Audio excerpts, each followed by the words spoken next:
En este vídeo quiero compartir una de las ideas que más ha cambiado mi forma de dibujar y de pintar y que me ha ayudado a entender más el dibujo y sobre todo a disfrutar más de lo que estoy haciendo. Cuando empecé a estudiar dibujo, uno de los ejercicios que solíamos hacer eran los dibujos a carboncillo. Al principio nunca entendí la importancia que tenían este tipo de dibujos y siempre tenía como un odio hacia los carboncillos. Era una técnica que me ensuciaba los dibujos y que no acababa de entender.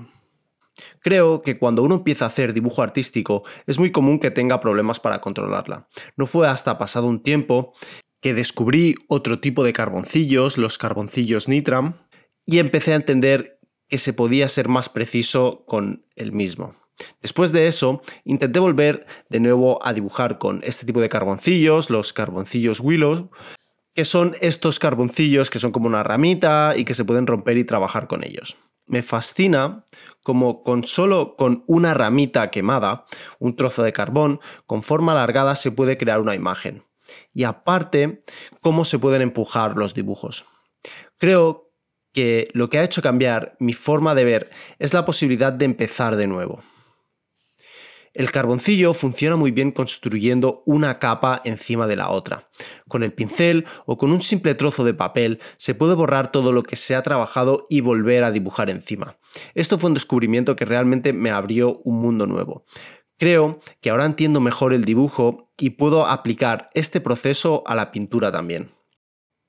Ser un poco más flexible en el primer encaje e ir construyendo encima me ayuda a crear una base que en la pintura genera texturas que ayudan a dar mayor riqueza a la obra. En el dibujo pasa igual.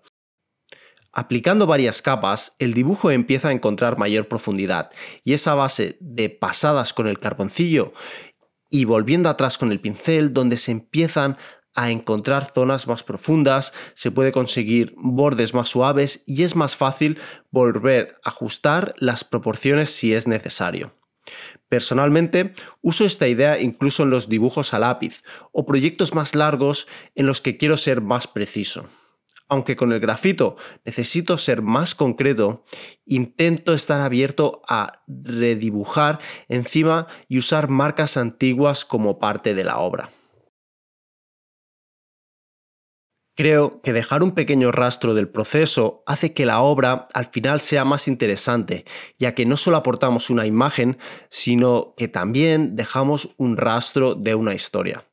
Esta es una de las partes que más me gusta de la obra de Antonio López, ver cómo, por ejemplo, sus pinturas no solo son una imagen de lo que ha intentado pintar o dibujar, sino el proceso que ha estado siguiendo para llegar a esa conclusión. Todas las marcas que va dejando, cómo mueve los objetos, etc., es una de las partes que encuentro más interesantes de su pintura. Volviendo al carboncillo, este elemento de poder dejar esta historia también es una de las partes que más me entusiasman de esta técnica.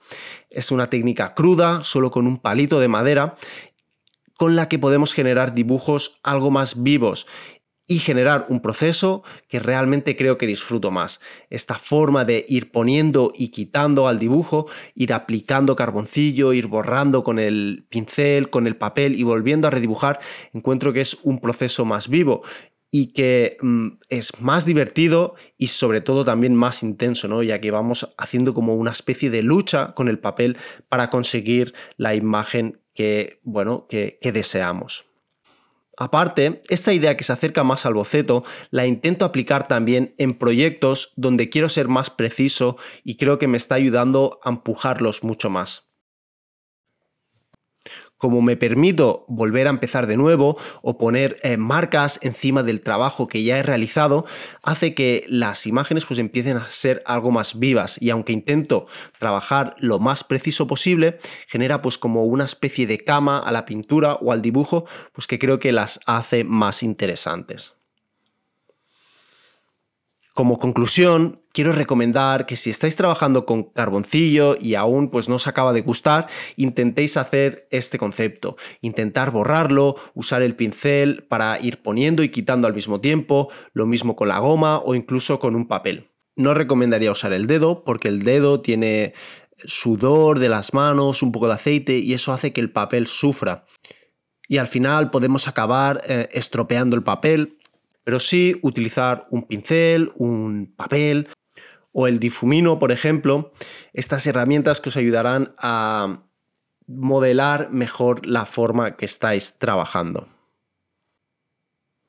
Veréis que el dibujo, desde mi punto de vista, se vuelve más divertido y la experiencia, aparte, mucho más pictórica. Estamos trabajando con manchas, intentando formar el volumen y la idea se acerca más a lo que podría ser la pintura, ya que trabajamos más con formas y manchas y menos con línea.